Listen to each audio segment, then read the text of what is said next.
Alhamdulillahirabbil alamin wassalatu ala salam anbiya wal mursalin wa ala alihi wa sahbihi ajma'in. Yang terhormat Guru Anda Ustaz Taharuddin Sa'id SPI, Pembina Baitur Subuhan Banyuasin, yang kami hormati Ketua dan Pengurus Masjid Baitul Muttaqin, dan tak lupa juga saudara-saudaraku Majelis Baitur Subuhan Banyuasin. Puji dan syukur kita panjatkan kehadiran Allah Subhanahu wa Ta'ala, berkat rahmat dan hidayahnya kita bisa berkumpul di subuhan ini.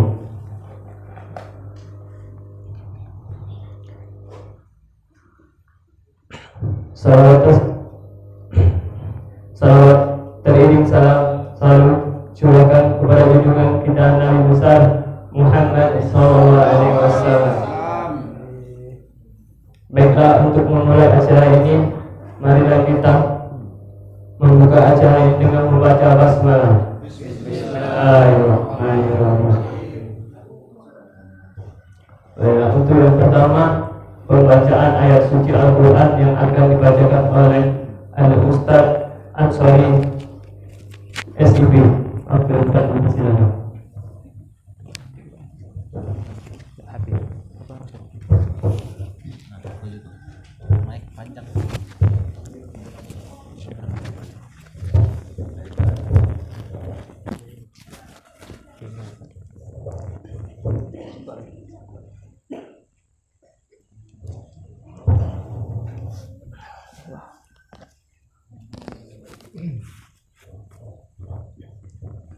Assalamualaikum warahmatullahi wabarakatuh. Waalaikumsalam warahmatullahi wabarakatuh. A'udzu billahi minasy syaithanir rajim.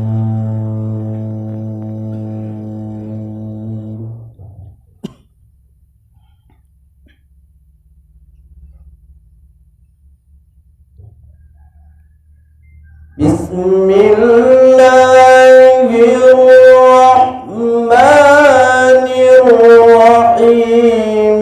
Alif Lam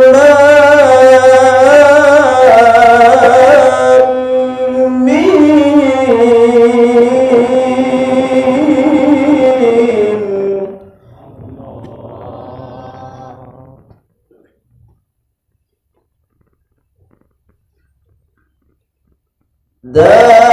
Dzalikal kitabu la raiba fihi hudan lil muttaqin.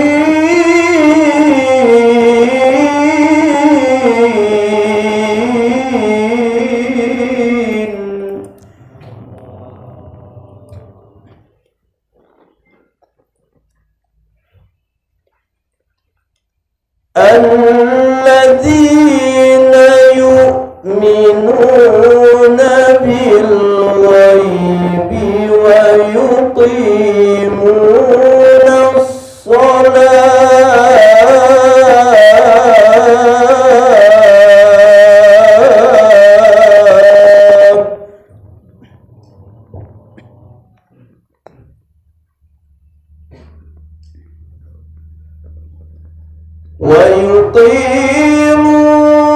as-salat wa mimma razaqnahum yunfiqun.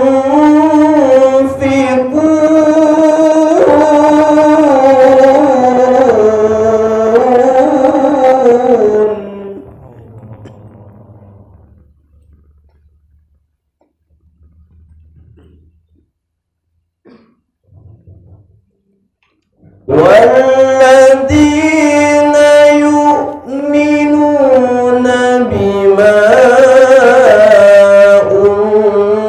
unzila ilaika wa ma unzila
Waalaikumsalam warahmatullahi wabarakatuh.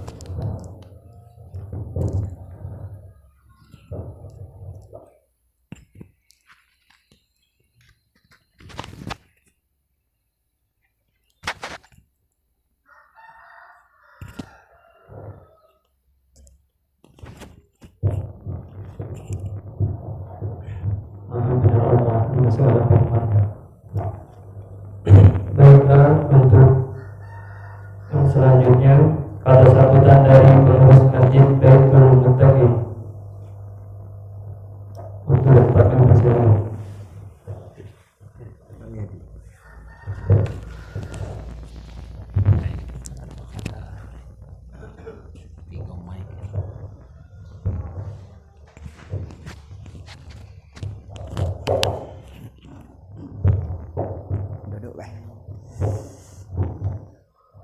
Bismillahirrahmanirrahim. Assalamualaikum warahmatullahi wabarakatuh. Waalaikumsalam. Subhanallah, salatu wassalamu ala asrofil mursalin Sayyidina wa maulana Muhammadin wa ala alihi wa ashabihi ajma'in. Rabbi shrah li sadri wa yassir li amri wahlul 'uqdatam min lisani yafqahu qawli. Amma ba'd. Yang terhormat Pak Ustadz Ahmad Sanad SPDI selaku Pembesar Masjid Baitul Muttaqin dan Wakil Koordinator Tugas Subuh Kabupaten Banjarmasin beserta rombongan, kami ucapkan selamat datang di Masjid Baitul Muttaqin yang ada menjauh di ujung sebelum. Insya Allah masjid ini mulai dikenal oleh umat Islam di penjuru khususnya Kabupaten Banjarmasin.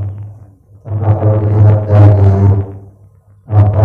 titik koordinatnya, kita sudah bisa membaca di Google, bisa untuk mudah didapat. Salam serta salam mari kita gunakan dari Nabi kita Muhammad sallallahu alaihi wasallam. Syafaat beliau selalu tercurah pada kita sampai yaumul kiamat. Amin ya rabbal alamin. Jamaah bid'ah subuh rahimahumullah. Pertama kami sampaikan ucapan selamat datang di Masjid Baitul Muttaqin. Terima kasih atas kehadirannya di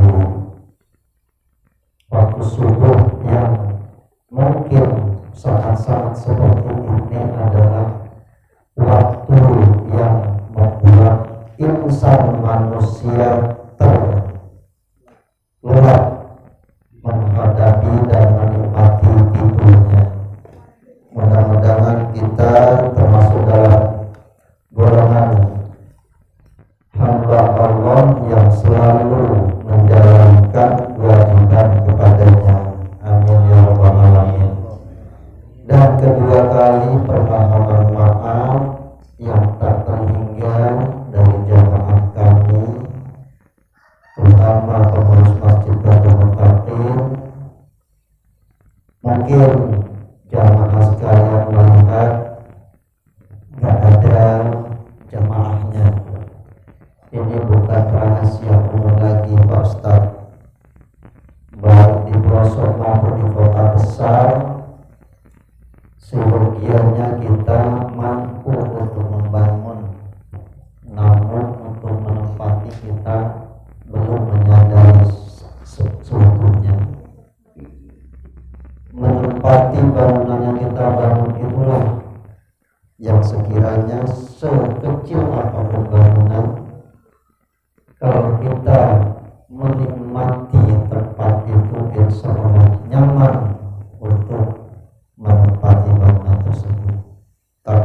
sebaliknya, semoga apapun kalau hati kita tidak nyaman menempati bangunan tersebut, insya Allah kita tidak akan tenang. Mudah-mudahan bangunan itu selalu tinggal. Dan harapan kami, mudah-mudahan rumah ibadah yang mungil kami di sini selalu dipenuhi oleh jamaah. Itu harapan kami. Dan dengan adanya momen kunjungan dari Bikers subuh ini menggugah hati para muslim dan muslimah di Sidodadi khususnya dan seterusnya pada umumnya, dan kita akan di sini mendapatkan pembelajaran dari krus Bikers subuh ini. Mudah-mudahan menjadi semangat kami untuk selalu meningkatkan ibadah khususnya di subuh. Nah, demikian dari kami selaku pengurus Masjid Baitul Muttaqin. Apabila ada hal-hal yang kurang berkenan dari penyambutan dan sampai penempatan, inilah Masjid Baitul Muttaqin yang kira-kira masih banyak butuh pembinaan dan pembenahan baik secara moral maupun material. Itu saja. Terima kasih. Bila taufiq wal hidayah. Wassalamualaikum warahmatullahi wabarakatuh. Waalaikumsalam warahmatullahi wabarakatuh. Berpura juga. Ya sebanyak oke.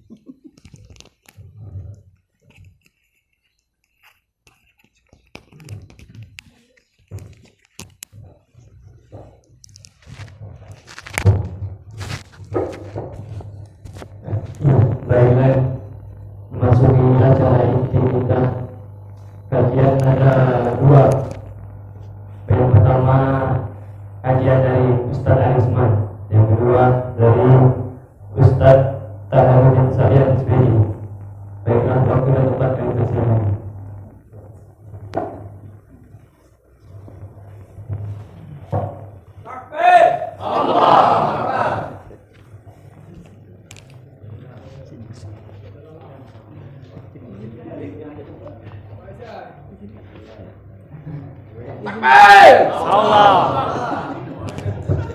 Agak jauh sedikit nih.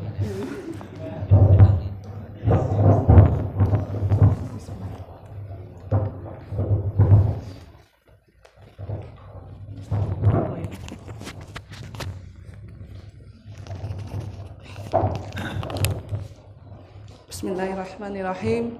Assalamualaikum warahmatullahi wabarakatuh. Waalaikumsalam warahmatullahi wabarakatuh. Alhamdulillahillazi hadana subulas salam wa afhamana bisyaritin nabiyil karim. Ashhadu an la ilaha illallah wahdahu la syarika lah wa ashhadu anna sayyidana Muhammadan abduhu wa rasuluh wa rasuluhu la nabiyya ba'dah. Qala Allah Ta'ala fil Qur'anil Karim.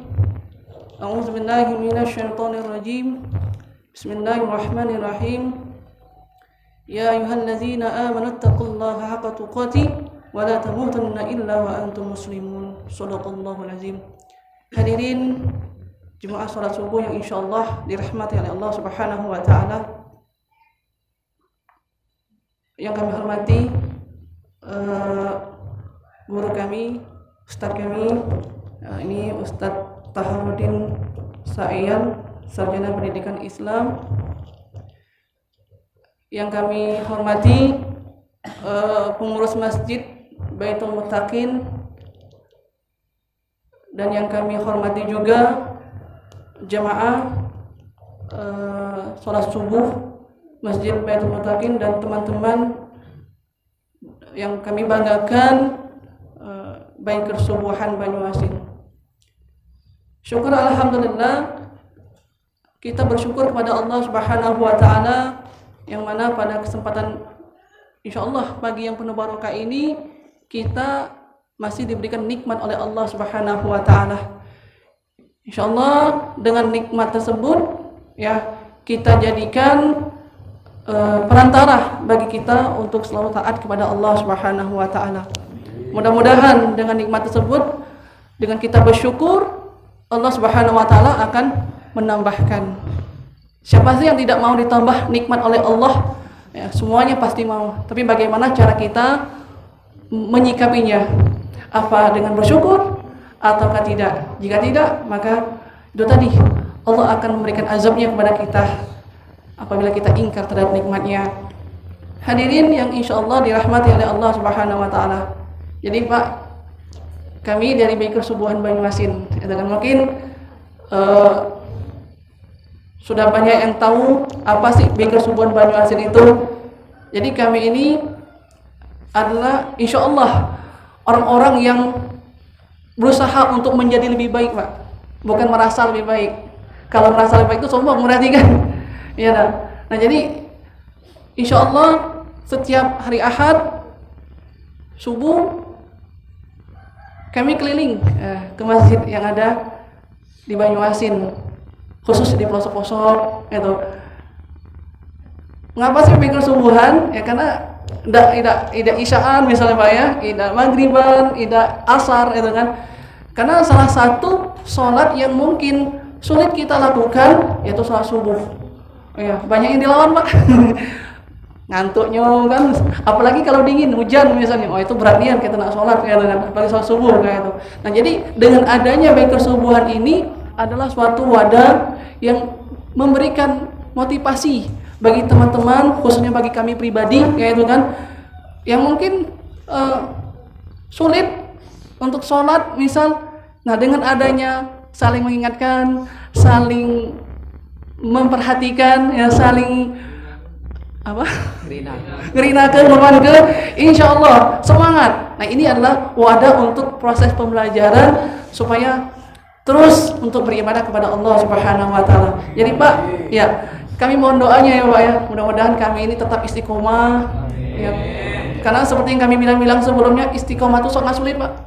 Ya, kalau hijrah tuh mudah sekali, tinggal hijrah, pindah, melakukan. Nah untuk rutinnya itu yang sulit. Ya, terkadang hari ini rajin ya kan, besok-besoknya kendor. Ya. Karena terkadang iman itu di atas, kadang di bawah. Nah, cak manonya supaya iman kita di atas ini mantap, tidak berubah-ubah ke bawah. Ya. Hadirin yang insya Allah dirahmati oleh Allah Subhanahu wa taala. Sini kami akan sedikit memberikan tausiah. Sebenarnya nggak ada jadwal, nggak dipanggil oleh MC untuk memberikan tausiah. Nih mau nggak mau nih harus memberikan tausiah nih. Insya Allah seperti biasa berbicaranya kami di sini Pak. Hadirin sekalian, bukan kami orang hebat, bukan kami orang yang pintar segala-galanya. Sebenarnya aku ini grogi Pak sebenarnya, apalagi dari guru kami, ya takut salah kalau ngomong, ya. Nah itu, jadi apa yang kami ketahui, insya Allah kami sampaikan. Apa yang tidak kami ketahui, kami belajar lagi. Ya, inilah saling melengkapi. Hadirin yang insya Allah dirahmati oleh Allah Subhanahu wa taala. Allah Subhanahu wa taala berfirman di dalam Quran surat Hujurat ayat 13 yang berbunyi, A'udzubillahi minasyaitonirrajim. Bismillahirrahmanirrahim. Ya ayuhan nas, inna khalaqnakum min zakari wa unsa wa ja'alnakum syu'uban wa qabaila lita'arafu. Inna akramakum 'indallahi atqakum. Innallaha alimun khabir. Artinya, hai manusia, sesungguhnya kalian diciptakan dari seorang laki-laki dan seorang perempuan, dan dijadikanlah kalian berbangsa-bangsa dan bersuku-suku supaya kalian saling mengenal. Sesungguhnya orang-orang yang mulia di sisi Allah adalah orang yang bertakwa. Sesungguhnya Allah mengetahui dan mengenal. Nah hadirin sekalian, ini Quran surat Hujurat ayat 13 dapat kita pahami bahwasanya pada awal ayat ini Allah berfirman, ya ayuhan nas, inna khalaqnakum min zakari wa unsa. Coba kita perhatikan hadirin sekalian, Allah memakai kata anas di dalam ayat ini. Artinya sekalian manusia. Sekalian manusia. Artinya tidak hanya orang beriman kepada Allah, tapi semua orang yang tidak beriman juga termasuk dalam panggilan Allah ini. Apa kata Allah? Inna khalaqnakum min zakari wa unsa. Sesungguhnya kalian itu diciptakan dari seorang laki-laki dan seorang perempuan. Siapa kira-kira? Yaitu Nabi Adam dan Siti Hawa. Nah, hadirin sekalian, kalau kami pribadi merenungi ayat ini, ternyata ayat ini termasuk membantah. Banyak yang mengatakan bahwasanya manusia itu merupakan evolusi atau keturunan dari kera. Saya kira tidak ada orang yang mengakui dirinya adalah keturunan dari kera. Ya, ini di Darwin kalau tidak salah ya. Yang mengatakan bahwasanya manusia ini merupakan evolusi dari kera. Ini pun saya tanya-tanya dengan teman-teman saya, ya, teman-teman kami yang beragama non-Islam. Mereka juga tidak mengakui bahwasanya manusia itu merupakan evolusi atau keturunan dari kera. Apalagi agama kita, agama Islam. Kalau seandainya kita katakan bahwasanya manusia ini merupakan evolusi dari kera, ini sangat bertentangan dengan Quran surat At-Tin ayat 4. Laqad khalaqnal insana fi ahsani taqwim. Allah menciptakan manusia itu dalam bentuk yang sempurna. Coba kalau seandainya manusia pertama itu adalah kera misal. Kita tahu kera adalah makhluk ciptaan Allah yang tidak punya akal pikiran. Bagaimana tubuhnya? Itu kalau kita kaitkan dengan teori Darwin tadi. Ini banyak loh yang bertanya dengan kami, benar atau tidak bahwasanya manusia merupakan evolusi dari kera. Itu tadi. Nah, kemudian hadirin sekalian, ayat dilanjutkan oleh Allah dalam ayat ini, wa ja'alnakum syu'uban wa qabaila lita'arafu. Walaupun kalian satu keturunan, yaitu dari Nabi Adam dan Siti Hawa, Allah menjadikan kita tuh berbangsa-bangsa dan bersuku-suku. Artinya ada perbedaan di antara kita. Baik itu warna kulitnya, ada yang hitam, ada yang putih, ada yang tinggi, ada yang pendek, ya kan? Tapi dengan adanya perbedaan ini jangan sampai membuat kita berpecah belah. Seperti kata Ustadz kita kemarin, perbedaan itu tidak salah. Kalau salah itu yang baru kita luruskan. Tidak semua perbedaan itu salah, tapi yang salah itu yang kita luruskan. Nah, mengapa Allah menciptakan kita ini berbeda-beda? Lita'arafu, supaya itu saling mengenal. Coba bayangkan hadirin sekalian, kalau seandainya kita diciptakan Allah sama semua, semuanya putih, nggak ada hitam, kita nggak akan mengenal bagaimana kulit hitam. Tapi sebaliknya, kalau Allah menciptakan semua manusia itu berkulit hitam, maka kita tidak akan mengenal kulit putih. Iya kan?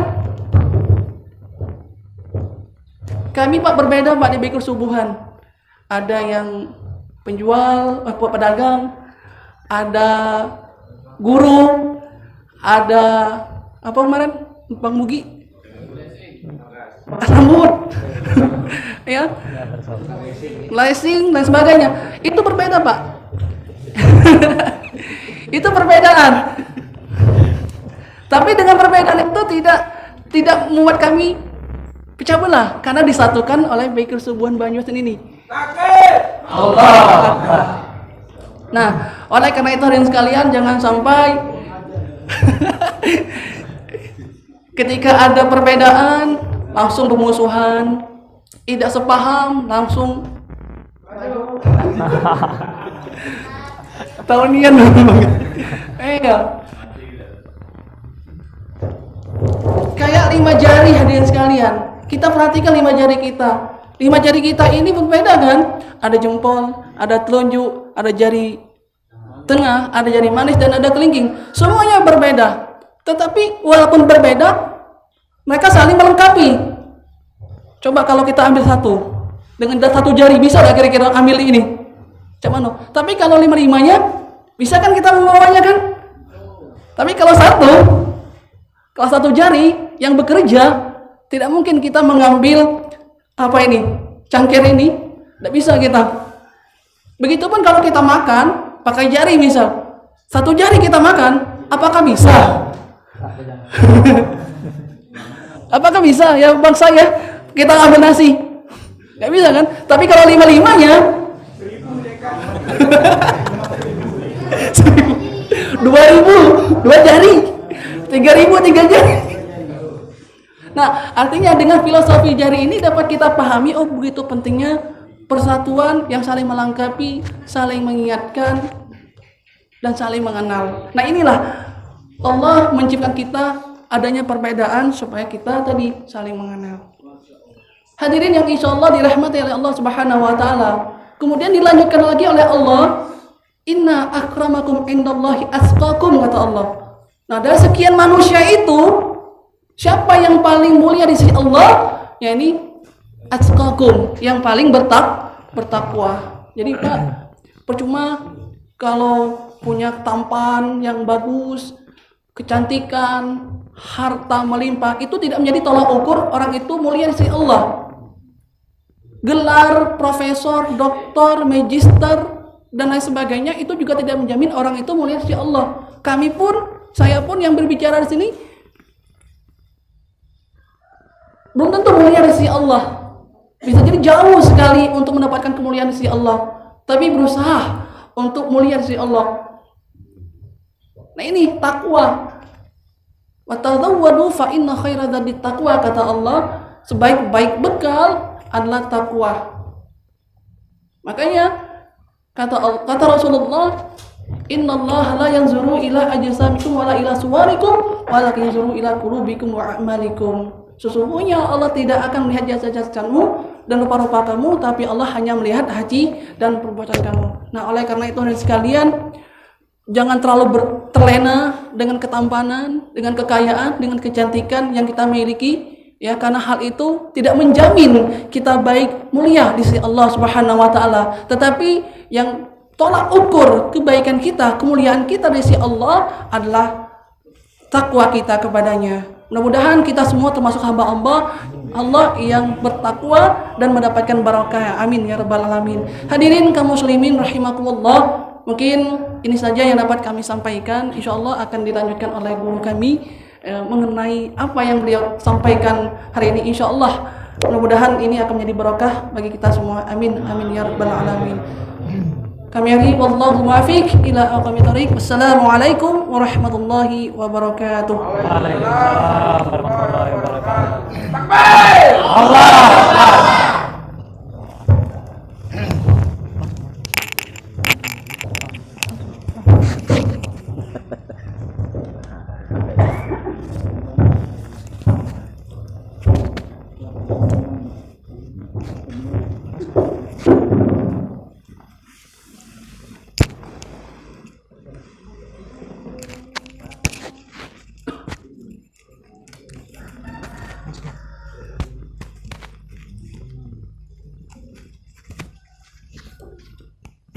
Masuk. Sini.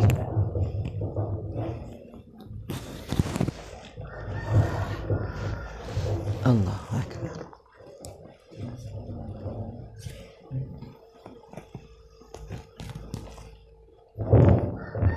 Allah Akbar. Bismillahirrahmanirrahim. Assalamualaikum warahmatullahi wabarakatuh. Waalaikumsalam warahmatullahi wabarakatuh. Alhamdulillah. Alhamdulillahilladzi hadana lihada wa ma kunna linahtadiya laula an hadana Allah. Asyhadu an la ilaha illallah wahdahu la syarika lah wa asyhadu anna sayyidana Muhammadan abduhu wa rasuluhu la nabiyya ba'dah. Allahumma salli wa sallim ala sayyidina Muhammad wa ala alihi wa sahbihi wa mawalah, amma ba'du. Al-Mukarramun, para jamaah yang mulia, bil khusus pengurus Masjid Baitul Muttaqin beserta seluruh jamaahnya, mudah-mudahan kita semua dimuliakan, dirahmati, diberikan hidayah dan maunah serta ridha oleh Allah Subhanahu wa taala. Pak Mulyadi serta seluruh jajarannya, terima kasih sudah menjadi tuan rumah dari pelajaran kami pada subuh hari ini, karena kami ini keliling ini bukan nak ngurui tapi nak belajar. Jadi kami jengok satu masjid ke masjid lain, sehingga madrasah kami ini bukan sikok tapi banyak selain di markas besar kita di rumah Bang Yudi. Alhamdulillah, ikhwani fillah rahimakumullah, hadir cukup ramai pada subuh hari ini. Pak Mulyadi, ini dari mana-mana panglima kita hadir serta panglima junior ya. Para ketua Yudi dan ketua-ketua yang lain, karena di biker subuh ini seluruhnya ketua. Panglima Heko, tapi ketua banyak. Dan ketua yang cukup jauh memecahkan rekor kita, Ustaz Ansori. Ya, alhamdulillah beliau gabung, semoga istiqomah bersama kita, mengalahkan rekor mana Bang Herman Sukaraja. Ya, dan beliau masya Allah tidak pernah absen, siang malam di kajian kita selalu hadir, dan panglima-panglima yang lain. Kami hadir bersama rombongan. Memang benar tadi kata Adinda Arisman bahwa kita ini seluruh elemen ada. Cuma yang paling banyak jomblo. Nah, itu yang paling banyak jomblo, tapi insya Allah jomblo-jomblo yang bahagia, yang menanti bidadari surga. Insya Allah nanti semangat waktu kerja baktinya, ya, demi bidadari kita. Wah, karena sudah sering saya sampaikan, untuk maharnya bidadari akhirat itu tidak semahal bidadari dunia ini. Di dunia ini mahal, emas nak 5 suku. Ya kan, duit nak 100 juta, nak melelang mula tu, naik orkesan, oman laris ya. Tapi bidadari akhirat, Bang Zairi ya, Bang Hajar, masya Allah, ini yang paling muda di antara kami ini, masya Allah. Bidadari akhirat, Heri, siap-siap, ya. Bidadari akhirat, muhurul ain, maharnya adalah membersihkan kotoran yang ada di masjid, walaupun hanya sebesar atom, sebesar debu. Itulah maharnya bidadari. Jadi ternyata ya betina donya ini agak jual mahal dikit. Di akhirat itu murah, ya, asal kita rajin beramal soleh. Itulah maharnya. Hadirin yang mulia, pertama dan paling utama, marilah senantiasa kita bersyukur, memuja dan memuji Allah Subhanahu wa taala, karena subuh hari ini kita masih sempat bangun, masih hidup sampai detik ini untuk beramal soleh, ya, menunjukkan pengabdian kita kepada Allah Subhanahu wa taala. Luar biasa, ini nikmat yang patut kita syukuri. Ada kawan kita yang tidur tak bangun lagi, ya kan, na'udzubillah. Semoga kita yang masih diberikan nikmat hidup oleh Allah sampai hari ini, ya, diberikan nikmat ini untuk bisa kita gunakan semaksimal mungkin mengabdi, ya, beribadah kepada Allah Subhanahu wa taala, apapun bidang pekerjaan kita, apapun tugas kita. Ya, nak pejabat, pecah Ananda Norman, ya, No Orman nama dia ni. Karena O-nya tu, ya. Ini banyak pejabat juga. Ada Pak Iskandar, ya kan? Ada rombongan lesing tadi. Ya, ada toko mebel, ya, bujang dan lain sebagainya. Semoga senantiasa apapun pekerjaan kita, usaha kita, ketika diniatkan lillahi ta'ala, insyaallah itu menjadi ladang amal bagi kita semua. Salawat dan salam semoga senantiasa tercurahkan ke hadirat junjungan kita Nabi Muhammad sallallahu alaihi wasallam serta keluarga, sahabat dan pengikut beliau. Saya ingin sedikit komen di masalah nama masjid ini. Luar biasa pemilihan nama ini Pak Mulyadi, Baitul Muttaqin, rumahnya orang-orang yang takwa. Ini sangat selaras, ya, dan memang itulah yang diharapkan dari masjid ini. Baitul Muttaqin, rumah dari orang-orang yang takwa. Karena kata Rasul, orang yang takwa itu dia akan betah berlama-lama di masjid. Karena masjid bagi orang mukmin, bagi orang yang bertakwa kepada Allah Subhanahu wa taala, itu bagaikan iwa, bagaikan ikan di air. Ya, dia pasti betah. Karena memang air itu adalah rumah bagi ikan, tempat bagi ikan. Nah, iwa walaupun tahan nyawanya di darat, cak iwa betok. Nah, Ustaz Ansori hobi mancing, tahu iwa betok, ya kan? Walaupun betok kelitik yang paling kecil, ya kan? Ini Kak Edi juga ahli mancing juga ini. Walaupun betok kelitik, ya tahan di darat. Cuma kalau seminggu mati itulah, ya, tidak menemukan air.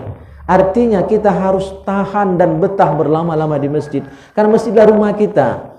Al-masjidu baitu kulli mu'min, al-masjidu baitu kulli taqiyyin. Masjid itu adalah rumah, bahkan istana bagi setiap orang beriman kepada Allah Subhanahu wa taala, dan masjid merupakan istana bagi orang-orang yang bertakwa. Maka kita lama, betah berlama-lama di masjid. Nah, beda dengan orang munafik. Orang munafik bagaikan burung dalam sangkar. Nah, ada yang hobi melihara burung di sini? Ada burung dulu kan? Burung itu walaupun sangkarnya emas, burung nian yang ngomong ke tadi. Jangan salah sangka. Yang hobi melihara burung, walaupun burungnya itu di dalam sangkar yang terbuat dari emas, ya, tak akan tahan lama di. Cobalah sengit ke dikit. Nah, tahu ke sengit ke? Longo ke dikit, buka ke dikit. Lawang jenelunya itu terbang tulah. Karena dia ingin bebas. Siapapun makhluk Allah tidak ingin terkekang. Walaupun anak, laki, bini, siapa gak dikekang. Maka tetap berikan kebebasan kepada keluarga kita dengan kebebasan yang terbatas. Beri dia pelajaran, beri dia batas-batasan. Kalau nak dikekang, itu dia pasti akan berontak. Karena prinsipnya manusia itu makin dilarang, makin penasaran. Jadi yang benar bukan dilarang, tapi diarahkan, ya, diberikan rambu-rambu ketika dia ingin bergaul dimanapun itu. Ketika rambu-rambu tadi sudah dia pegang, ya, wabil khusus rambu-rambu agama, nak bergaul dengan siapapun tenang be, ya. Maka basicnya itu adalah iman kepada Allah Subhanahu wa taala. Nak merantau ke luar negeri sekalipun tenang be, tidak jadi murtad, ya kan? Kalau memang basicnya adalah ilmu agama, maka dalam rangka memperdalam ilmu agama lah kita keliling kemana-mana. Ya, mohon maaf bukan nak menggurui Pak Mulyadi, ya, kami nak sama-sama belajar di sini. Ya, dengan melihat masjid-masjid di seluruh Banyuasin kita bisa belajar, dan juga ini menjadi madrasah bagi kami. Ya, sehingga kelas kami ini banyak. Ya, setiap masjid di Banyuasin adalah kelas untuk kami belajar. Jadi bangku kuliah kami bukan cuma sekok kampus. Ya, sepanjang wilayah Banyuasin ada 1000-an lebih masjid, itulah kampus bagi kami untuk sama-sama belajar. Ya, kami belajar dan kami juga belajar dari pengurus masjid dan masyarakat yang kami kunjungi itu. Hadirin yang mulia, saya ingin sampaikan tentang 9 tingkatan taubat. Karena siapapun kita ini wajib bertaubat kepada Allah setiap saat, setiap waktu. Ya ayyuhalladzina amanu tubu ilallahi taubatan nasuha. Maka dalam rangka taubatlah kami keliling, kita belajar, dan jangan pernah kita merasa tidak kata salah. Kita ini siang malam walaupun dikit pasti ada dosa, pasti ada salah. Nonton TV, muka HP, sengaja tidak sengaja, lah terjengok di barang tak benar itu. Maka setiap hari kita harus taubat kepada Allah Subhanahu wa taala. Rasul saja yang maksum, Nabi Muhammad itu maksum. Ya Pak Iskandar, arti maksum itu terjaga dari maksiat dan dosa. Selain Nabi tidak terjaga, tidak terjamin. Jadi kalau kita ini tamat, Nabi bukan, ulama bukan, ya kan? Tapi orang yang sedang hijrah, yang sedang berupaya untuk menjadi pribadi yang lebih baik, bukan merasa lebih baik, kata Adinda Arisman tadi. Kita pribadi-pribadi yang masih belajar, tahap belajar, ya, untuk menjadi pribadi yang dicintai Allah dan Rasulnya. Tambah lagi kata jaminan. Nah, Nabi yang maksum saja, jamaah yang mulia, itu senantiasa istighfar setiap hari, minimal 70 sampai 100 kali beliau beristighfar. Maka malu kita dengan Nabi Muhammad sallallahu alaihi wasallam kalau istighfar kita lebih sedikit dari beliau. Ya, malu kita kepada Rasulullah sallallahu alaihi wasallam. Maka mari kita lihat dari 9 tingkatan taubat ini, kira-kira kita sudah berada di level yang mana? Atau jangan-jangan kita ini belum taubat. Ya, padahal level taubat itu di antara makom-makom, ya, yang ada, makom muttaqin dan lain sebagainya, itu makom taubat, level taubat itu level paling dasar. Pondasi dari makom selanjutnya. Untuk bisa takwa, yang tadi kita bahas, ya, itu dasarnya adalah taubat dulu. Itu pondasi. Maka kalau pondasi pun belum ada, mak mana nak buat rumah? Mak mana nak buat bangunan yang indah, yang besar, yang kokoh, yang kuat? Kalau pondasi lagi tak kati. Atau ada tapi tak kuat. ya, maka roboh, ya, hancurlah bangunan itu. Maka untuk bisa menjadi pribadi yang muttaqin sesuai dengan nama masjid ini Baitul Muttaqin, rumahnya, istana orang-orang yang takwa, pondasinya harus kuat dan pondasinya adalah taubat kepada Allah Subhanahu wa taala. Mana taubat? At-taubatu ar-ruju' ila Allah. Amma huwa mazmumun ila ma huwa mahmudun, ya. Taubat itu artinya kembali kepada Allah dari dulu gawenya banyak tak benar. Ya, dulu gawenya banyak maksiat, tapi sekarang menjadi pribadi yang dipenuhi dengan perbuatan-perbuatan yang terpuji, ucapan-ucapan yang bermakna, ya, yang bernilai ibadah di sisi Allah Subhanahu wa taala. Kalau dulu tak haloan dengan masjid, asal liwat meleng, mampir tak gelek, kalaupun mampir cuma numpang kemek misalnya kan. Maka ke depan dia begitu rindu hatinya nak ke masjid. Sudah sembahyang subuh ini rindu nak sembahyang zuhur kaki. Sudah sholat zuhur rindu nak sembahyang asar. Ya, dan seterusnya. Inilah pribadi yang diharapkan. Ya, pribadi yang qalbuhu mu'allakun bil masajid, hatinya rindu, hatinya terkait, hatinya terpaut dengan masjid, dengan rumah Allah Subhanahu wa taala. Maka mari kita bahas. Dan ini bukan untuk menjas orang lain. Ya, ilmu ini untuk diri dewek. Ya, untuk ngatur diri, untuk ngintai diri kita, jangan-jangan kita ini belum bagus, belum baik, belum soleh. Nah, jadi ini bukan untuk orang. Ya. Nah, yang pertama dari 9 tingkatan taubat. Apa kata Syekh Abdul Wahab Asy-Sya'rani? Yang pertama, at-taubatu minal kaba'ir. Taubat dari dosa besar. Artinya tidak ada satupun dosa besar yang kita lakukan. Apa contoh dosa besar? Meninggalkan rukun Islam yang 5 itu. Tak syahadat, tak sembahyang, tak puasa, tak bayar zakat, tak pergi haji padahal mampu. Maka meninggalkan rukun Islam yang 5 itu sudah melakukan dosa besar. Melakukan zina, mabok, narkoba, ya, berjudi, muno, itu semua dosa besar. Mohong itu dosa besar. Maka yang masih hobi pemohong, termasuk bohong dengan laki, dengan bini, dengan anak, itu sudah melakukan dosa besar. Kalau masih, berarti belum taubat. Belum taubat pada level yang paling rendah sekalipun. Atau sholat, sudah sholat, tapi misalnya subuh cuma hari Minggu nih, misalnya kan. Mohon maaf, aku tuh bukan nyinggung, nyindirnya aku tuh. Kalau cuma semangat subuh hari Minggu nih, masih melakukan dosa besar. Subuh yang lain kapan? Ya, subuh Sabtu, subuh Jumat dan lain-lainnya. Ya, atau yang 5 waktu, baru maghrib isya liwat, subuh kesiangan, zuhur masih sibuk begawe, asar masih kesengalan, atau dalam perjalanan menuju ke rumah, atau balik antaran Bang Dedi mebel, ya, ke Bakar Bulen, ke Sungai Sene antaran, lupulah meyang misalnya. Maka sesibuk apapun kita, jangan pernah tinggalkan ibadah. Itulah amal kita, itulah penolong kita di akhirat kaki. Ya, itu sedekahkan tak nolong, nyaru ke lagi ada.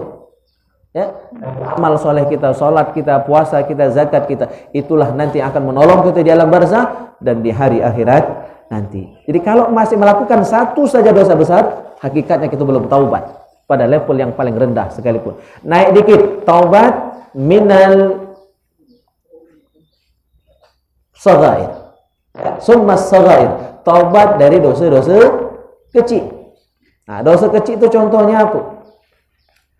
Dosa kecil, ada yang bisa kasih contoh? Kalau dosa besar, contohnya zina. Dosa kecil itu muqaddimah dari zina. Ya, muqaddimah zina, berdua-duaan, bergelap-gelapan. Nah, itu dosa kecil. Tapi kalau melanjak tuh jadi dosa besar. Ya. Ya, dosa kecil. Dosa kecil pun dia tinggalkan. Yang ketiga, tersingkat saja, harilah siang. Ya. Mohon maaf yang mantan mungkin bakal telat. Cuma kalau ngantor tak ngantor hari ini, ya, kecuali yang DL. DL yang mana, kebun barang. Yang ketiga, tsummal makruhat, taubat dari hal-hal yang makruh. Jadi yang makruh pun tinggal. Karena seorang mukmin itu dia tinggalkan yang makruh seolah-olah meninggalkan yang haram, kata Syekh Abdul Wahab Asy-Sya'rani. Yang haram dia tinggalkan seolah-olah meninggalkan perbuatan yang dapat menyebabkan dia murtad, bukan lagi hamba Allah. Perintah dia kerjakan yang sunnah seolah-olah wajib, dan yang wajib dia kerjakan lebih semangat lagi. Yang sunnah lebih semangat, apalagi yang wajib. Maka yang ketiga, taubat dari yang makruh. Yang makruh contoh. Tidak lagi. Cuma sanggup nak masak tak lemak kata ibu ya.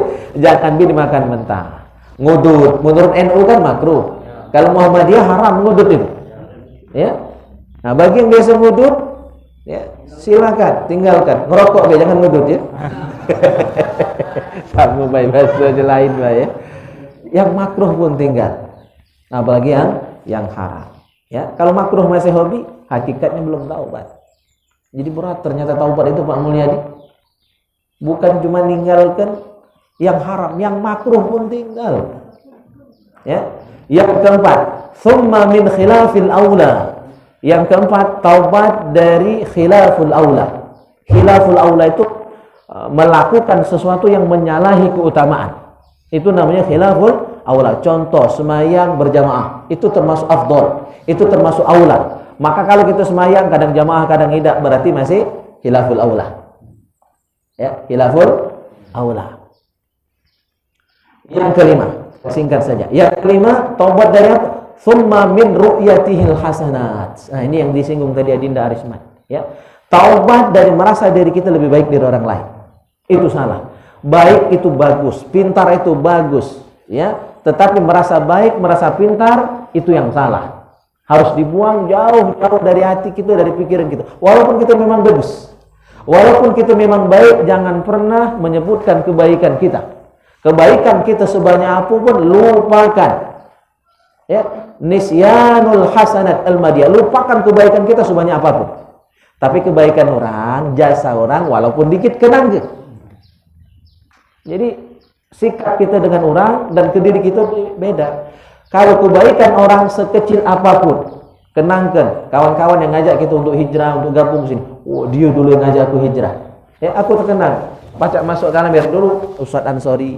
Ya, ketika saya mimpin Rotibul Haddad, ketika acara Ta'aruf MUI, ya, di waktu itu di guest house, ya, di rumah dinas. Jadi kebaikan orang sekecil apapun kenang ke. Ya, kenang ke. Tapi kebaikan kita sebanyak apapun lupakan. Sebaliknya, dosa orang, kesalahan orang sebanyak apapun sampai hatta tablugha sama, sampai setinggi langit misalnya dosa orang, lupa ke.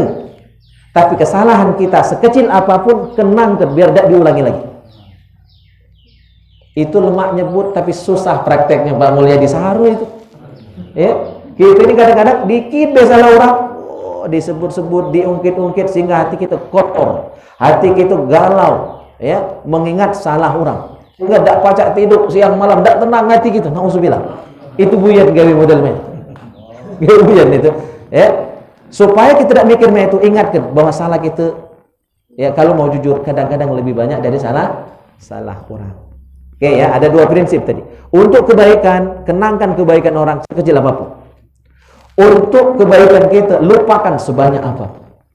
Sebaliknya dalam masalah salah dan dosa, dosa orang, salah orang, ya, itu lupakan sebanyak apapun. Itu urusan dia dengan Allah.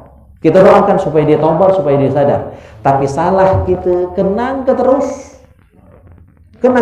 supaya tidak berani ngulangi. Dan ini yang terjadi dengan Nabi Adam alaihissalam.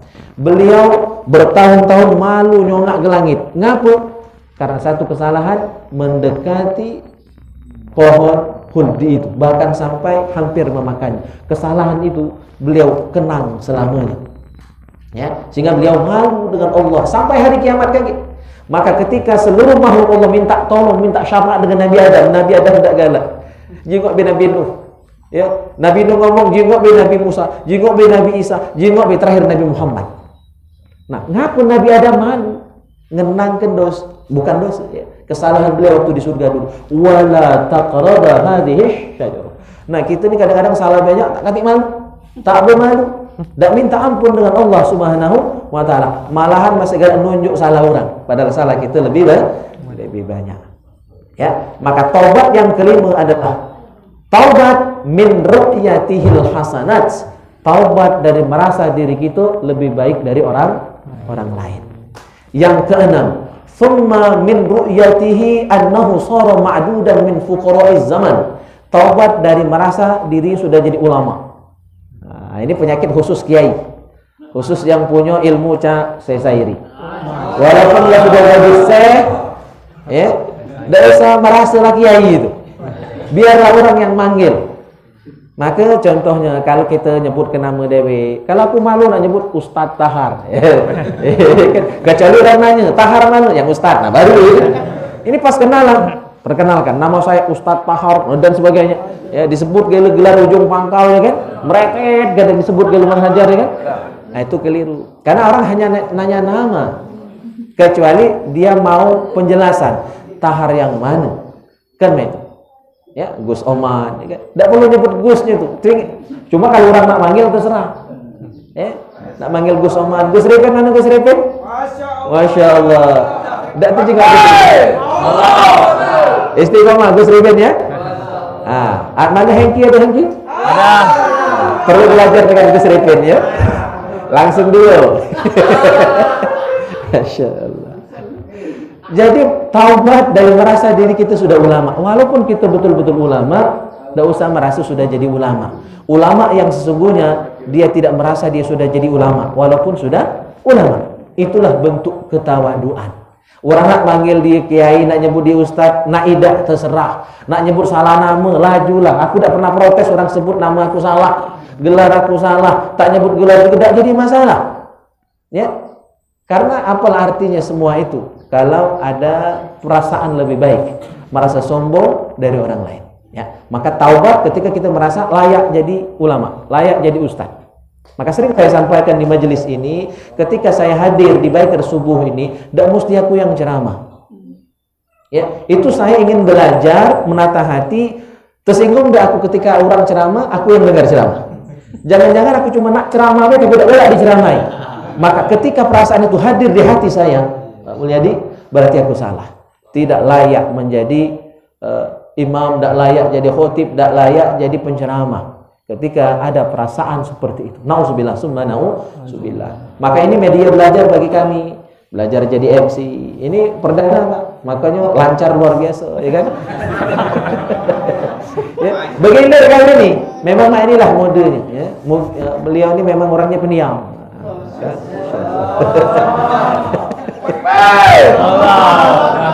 Ya, giliran menghajar kayak kalau beliau lah biasa nih ya. Keluar kayak cerita tunggul itu. Jadi itu yang keenam, taubat dari merasa diri kita sudah layak jadi ulama. Yang ketujuh, thumma min ru'yatihi annahu shadaqa fit taubah. Kemudian taubat dari merasa taubatnya sudah benar. Merasa taubatlah benar itu salah. Karena hakikat orang yang betul-betul taubat, dia tidak merasa sudah taubat. Dia merasa masih banyak salah, merasa masih banyak dosa, merasa masih banyak kurang. Itulah hakikat taubat yang diterima. Kalau merasa, kalau sudah taubat, buktinya aku banyak istighfar, aku sholat taubat tiap malam, merasa sudah taubat berarti belum taubat. Sama macam orang merasa kaya berarti belum kaya, padahal masih ada yang lebih kaya dari dia. Ya kan? Merasa pintar berarti belum pintar, merasa belaga berarti belum belaga. Maka tidak usah merasa itu. Biarlah Allah yang menilai gawe kita, perbuatan kita. Ya, atau ada orang yang menyebutkan kebaikan kita, tapi jangan jadi kebanggaan setelah itu. Taubat dari merasa taubatnya sudah benar. Yang ke-8, dua yang terakhir. Thumma min kulli khatirin yahturu lahu fi ghairi mardatillah. Taubat dari setiap niat, setiap tujuan yang mencari selain ridho Allah Subhanahu wa taala. Taubat dari niat yang tidak ikhlas. Maka luruskan niat, benarkan niat kita hadir di majelis ini. Ya, kalau nak cuma minta alam, nyengalkan awak baik. Ya kan? Nyengalkan awak baik. Maka lah sudah jauh-jauh kita datang dari rumah kita masing-masing, rela bangun pagi, ya, mandi junub yang pengantin baru, kan? Yang bujang-bujang ini kan, katik tukang bangun kan, bangun dewek. Ada yang gedor-gedoran oleh kawannya, ada yang tidur di base camp demi bisa bangun cepat. Itu perjuangan, jangan sampai disia-siakan. Sengal awak baik kalau niat gitu tidak ikhlas. Maka luruskan niat. Semuanya harus dilakukan lillahi ta'ala, ya, hanya mencari ridho Allah Subhanahu wa ta'ala. Kalau ridho makhluk, ya, tidak akan pernah puas kita, tidak akan pernah puas. dan makhluk itu tidak akan pernah bisa memuaskan kita. Hanya Allah, ya, hanya Allah Subhanahu wa taala yang kita cari ridhonya. Terakhir, dan ini paling tinggi tingkatan taubat, yaitu nihayatuha. Puncak dari taubat itu adalah at-taubatu kullama ghafala an syuhudi rabbih ta'ala.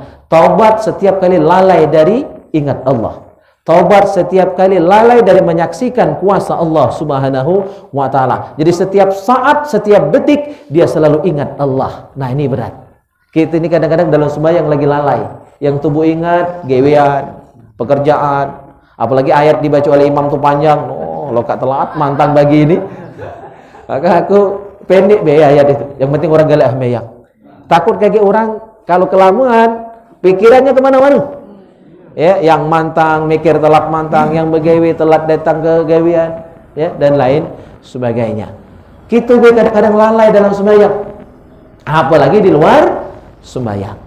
Maka puncak dari taubat itu adalah dia taubat dari setiap kelalaiannya terhadap Allah Subhanahu wa taala. Terakhir ingin saya sampaikan, makom ulama yang luar biasa itu wali Allah. Ini makomnya para nabi dan rasul dan wali-wali Allah. Itu sampai mengatakan dalam kitab Tafsir Sawi, ya, disebutkan lau khotorat li fi siwa Tuddati. Ya Allah, seandainya terlintas di hatiku, di pikiranku, di otakku, di benakku pikiran selain Engkau, hakam tu biriddati, aku merasa sudah murtad. Jadi orang yang pada level nabi-nabi dan rasul dan wali-wali Allah itu, dia setiap saat, setiap detik hanya ingat kepada Allah. Ya, maka ketika dia lalai sedetik saja dari ingat Allah, dia merasa sudah murtad. Ya, nah, ini luar biasa. Kita tidak akan sampai makom itu, sulit, berat makom itu, luar biasa tingginya. Inilah taubat paling puncak, inilah taubat paling tinggi. Taubat dari kelalaian, ya, terhadap ingat kepada Allah Subhanahu wa taala. Maka supaya kita tidak lalai, ini ada juga anggota majelis zikir asyifa. Banyak-banyak zikir. Zikir itulah yang mengingatkan kita sehingga tidak lalai dari Allah Subhanahu wa taala. Dan zikir itu kapanpun dan dimanapun, ya, berdiri, duduk, baring, tetap ingat kepada Allah. Alladzina yadhkurunallaha qiyaman wa qu'udan wa 'ala junubihim. Itu obat supaya selalu ingat dengan Allah, tidak pernah lalai, yaitu zikir. Setiap tarikan napas dan hembusan napas selalu dengan zikrullah. Narik Allah, ngeluarkan Allahu. Tidak putus-putus nafasnya dari zikrullah. Maka Kiai Sulaiman dulu kalau ngunyah makanan itu beliau 33 kali sekali ngunyah makanan, dan dalam hati zikir. Mantu bukan nikmati niat makanan tadi, ya, betul-betul menikmati sehingga yang ada hanya makanan tadi. Allah lupa, Allah lalai dari hati kita, dari pikiran kita. Maka mudah-mudahan hadirin yang mulia, dari 9 tingkatan taubat ini semua bisa kita lalui sehingga kita bisa mencapai puncak taubat yang tertinggi, yaitu taubat level yang ke-9 tadi. Amin Allahumma amin. Jamaah yang mulia, barangkali ini saja yang dapat saya sampaikan dalam kesempatan ini. Mudah-mudahan manfaat. Mohon maaf atas segala kekurangannya. Akhirul kalam, billahi taufiq wal hidayah wal ridha wal inayah. Wassalamualaikum warahmatullahi wabarakatuh. Waalaikumsalam warahmatullahi wabarakatuh.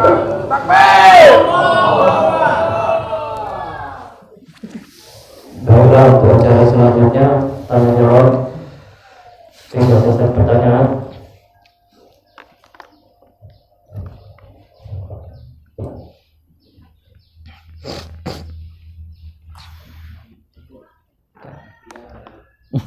Ngerti kan?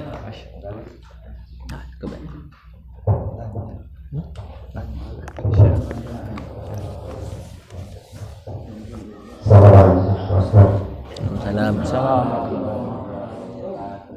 Bapak masih banyak kekurangan hubungan bapak. Bapak yakin bukan mampukan baik untuk kita semua. Bahwasanya ada terdapat mengatakan bahwa setiap muslim dalam melaksanakan ibadah sholat itu harus khusyuk. Yang saya katakan sebatas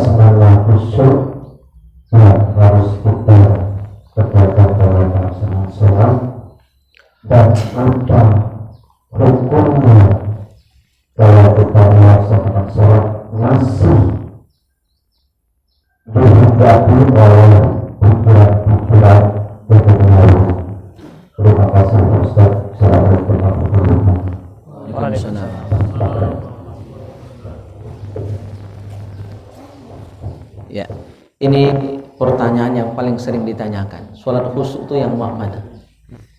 Jadi kita berdasarkan firman Allah, khusyuk itu standarnya menurut Allah adalah aqimis salata li dzikri. Dirikanlah salat, jadi bukan kerjakan. Kalau kerjakan sekedar ngewe. Kalau mendirikan berarti mempraktekkan nilai-nilai salat dalam kehidupan kita sehari-hari. Itulah yang namanya as-salatu daim, salat yang kekal abadi itu. Jadi dia sembahyang dan sudah sembahyang, nilai-nilai dalam salat itu dia praktekkan, ya, dia jadikan akhlaknya dalam kehidupannya sehari-hari. Nah, inti salat itu adalah aqimis salata li dzikri, mengingat Allah. Jadi khusyuk itu ketika salat kita yang kita ingat hanya Allah, tak lalai sedikit pun. Itulah salat yang khusyuk. Dalam surah Al-Baqarah disebutkan khusyuk itu adalah alladzina yadhunnuna annahum mulaqu rabbihim wa annahum ilaihi raji'un. Orang yang dalam salatnya berkeyakinan bahwa dia sedang jumpa dengan Allah. Dia sedang liqa'illah. Dia sedang mi'raj. Dia sedang naik, dia sedang munajat kepada Allah Subhanahu wa taala. Ada kesadaran itu dalam salat, itulah khusyuk.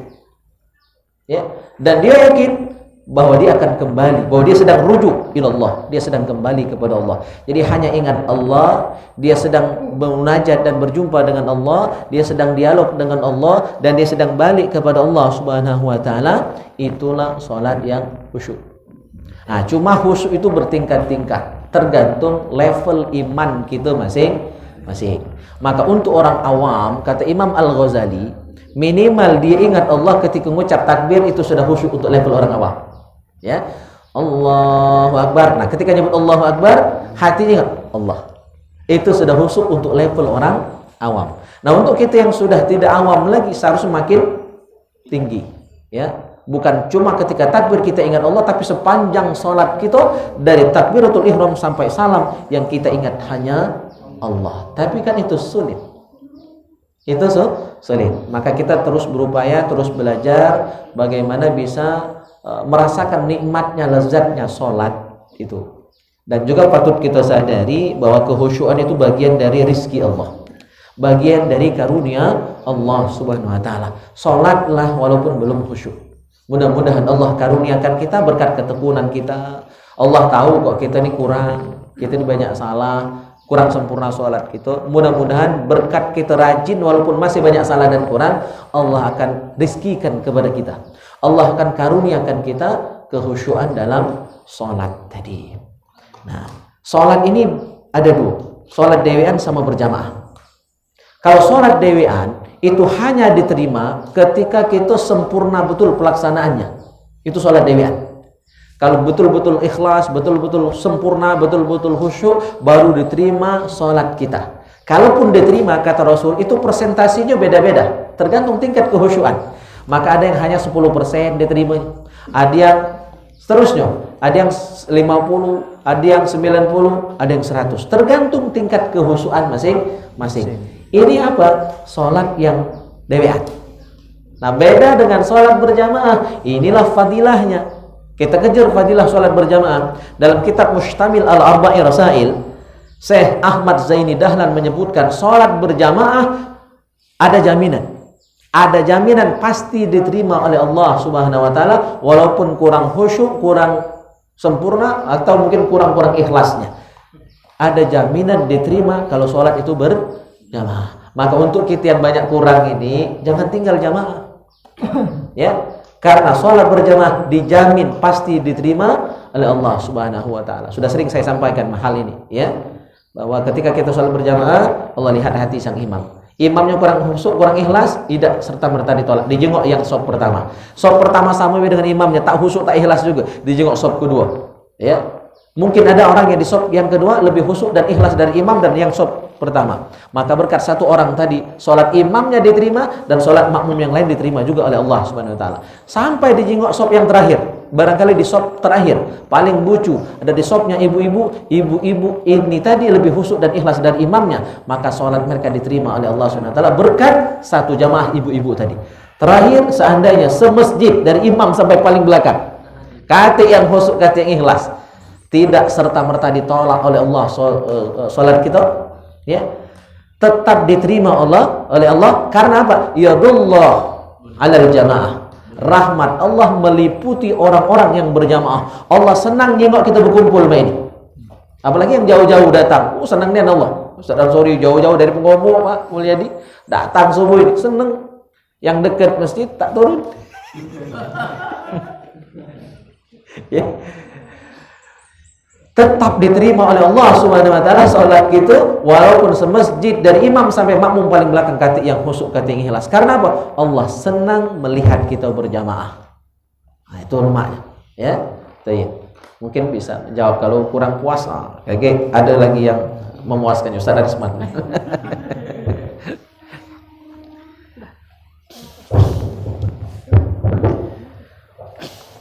Tanya.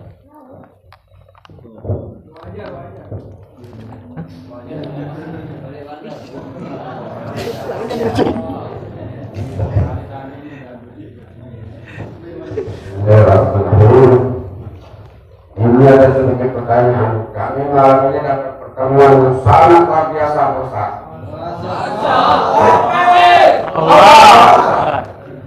Kami malam ini mendapat pertemuan yang sangat luar biasa. Ada seorang lain agama di dalam rumah itu ada 6 orang.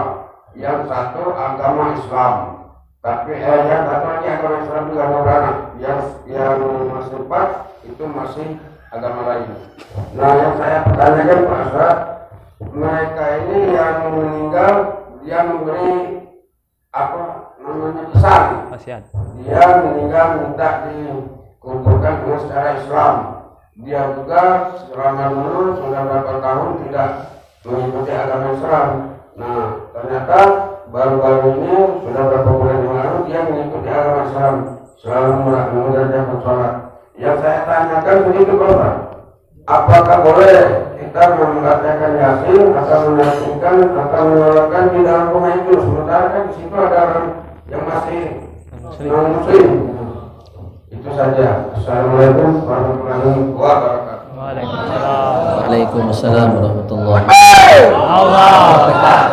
Masya Allah, semangat ya.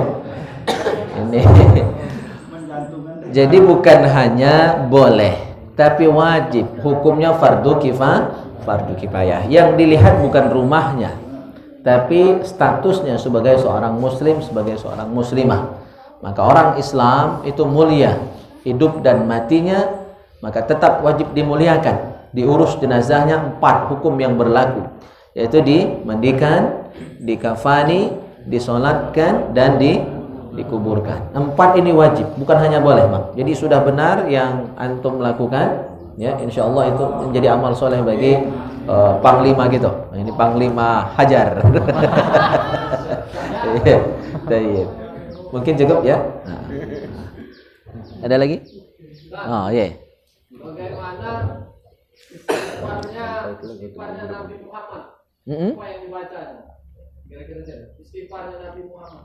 Ya. Istighfarnya Rasulullah sama dengan yang kita pakai karena kita hanya mengikuti Rasul. Ya, jadi kita tidak buat istighfar tidak. Jadi istighfar yang kita baca selama ini adalah istighfarnya Rasulullah sallallahu alaihi wasallam, yaitu astaghfirullah. Nah, maka ada beberapa riwayat. Jadi Rasulullah itu kalau zikir sudah sholat, istighfarnya 3 kali. Maka saya tidak berani lebih dari 3 itu karena memang Rasulullah istighfarnya setiap selesai sholat itu 3 kali dan hanya sampai astaghfirullah, astaghfirullah, astaghfirullah. Silakan buka kitab Al-Adhkar karya Imam Nawawi. Kadang-kadang saya di Salewong juga kan, katanya Rasulullah 70 kali, 100 kali. Ngapa Ustaz cuma 3 kali? Yang 70 dan 100 kali itu di luar sholat. Maka belajar itu lengkap-lengkap. Ustaz disalahi, Ustaz lama baca kitabnya. Ya, setiap selesai sholat Rasulullah istighfarnya cuma 3 kali. Astaghfirullah, astaghfirullah, astaghfirullah. Tidak lebih, tidak kurang. Nah, riwayat lain menyebutkan astaghfirullahalazim. Riwayat lain menyebutkan astaghfirullahalazim alladzi la ilaha illahul hayyul qayyum wa atubu ilaihi. Jadi ada beberapa versi, tapi paling singkat istighfar Rasulullah itu adalah astaghfirullah. Astaghfirullah, astaghfirullah, astaghfirullah. Nah, saya sedikit ingin komen karena ini mungkin jadi kisruh juga, ya. Banyak yang tidak paham. Karena menganggap istighfar sama dengan doa. Istighfar itu bukan doa, tapi adalah i'tiraf. Istighfar itu i'tiraf, pengakuan bahwa kita banyak salah, pengakuan kita berdosa. Ya. Maka istighfar itu kata Syekh Wahbah Zuhaili dalam kitab Al-Fiqhul Islam wa Adillatuh, kitabnya 10 jilid.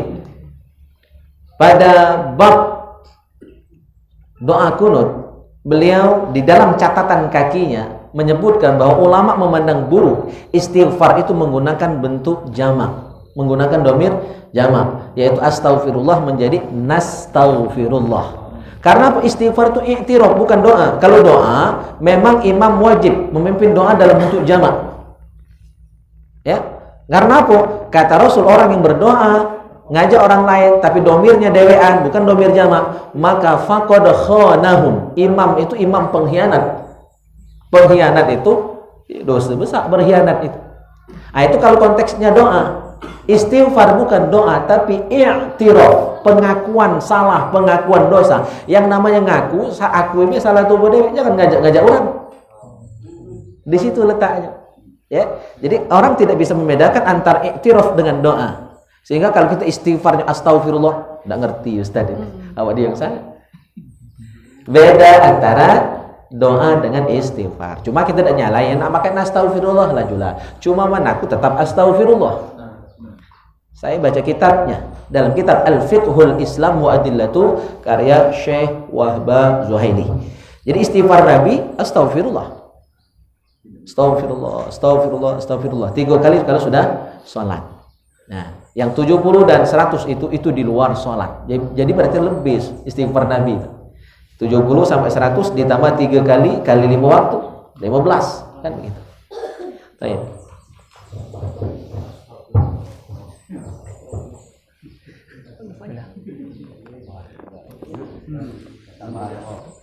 Cukup? Enggak, itu perlu diimbau. Ya. Nah, Ya, kamu ngomong kan. Ya. Oh, iya.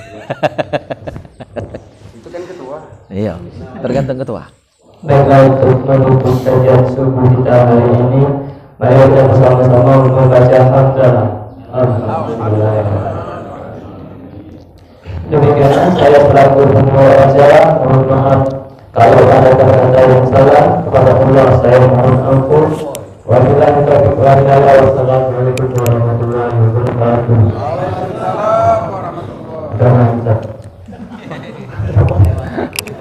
Doa Ustaz Arisman.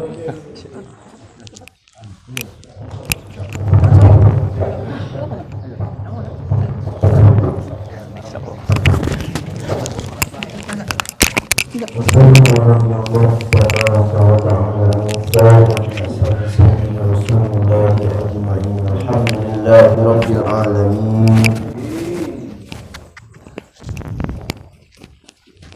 A'udzu billahi minasyaitonir rajim.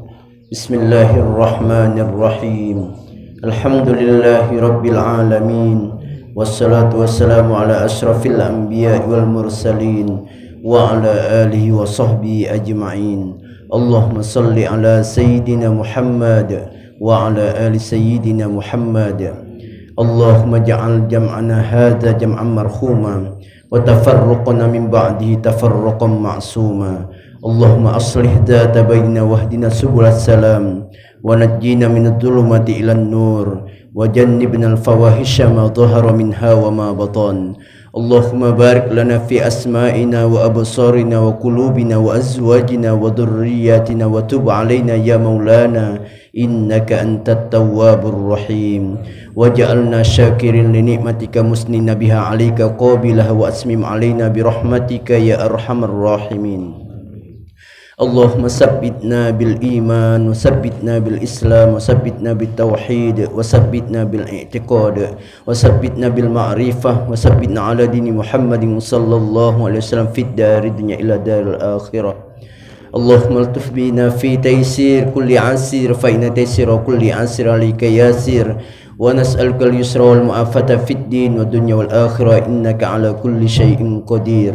Allahumma inna nas'aluka imanan kamilah ويقينا صادقا وقلبا خاشعا وعملا متقبلا برحمتك يا أرحم الراحمين.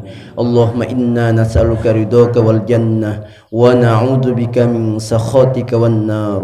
اللهم اغفر لنا ذنوبنا ولوالدينا وارحمهم كما ربونا صغارا ولجميع المسلمين والمسلمات والمؤمنين والمؤمنات الأحياء منهم والأموات برحمتك يا أرحم الراحمين. ربنا هب لنا من أزواجنا وذرياتنا قرة أعين واجعلنا للمتقين إماما. ربنا آتنا من لدنك رحمة وهيئ لنا من أمرنا رشدا. ربنا ظلمنا أنفسنا وإن لم تغفر لنا وترحمنا لنكونن من الخاسرين. ربنا آتنا في الدنيا حسنة وفي الآخرة حسنة وقنا عذاب النار. وصلى الله على سيدنا محمد النبي الأمي وعلى آله وصحبه أجمعين الذين دعواهم فيها سبحانك اللهم وتحية فيها سلام وآخر دعواهم أن الحمد لله رب العالمين. تقبل الله منكم.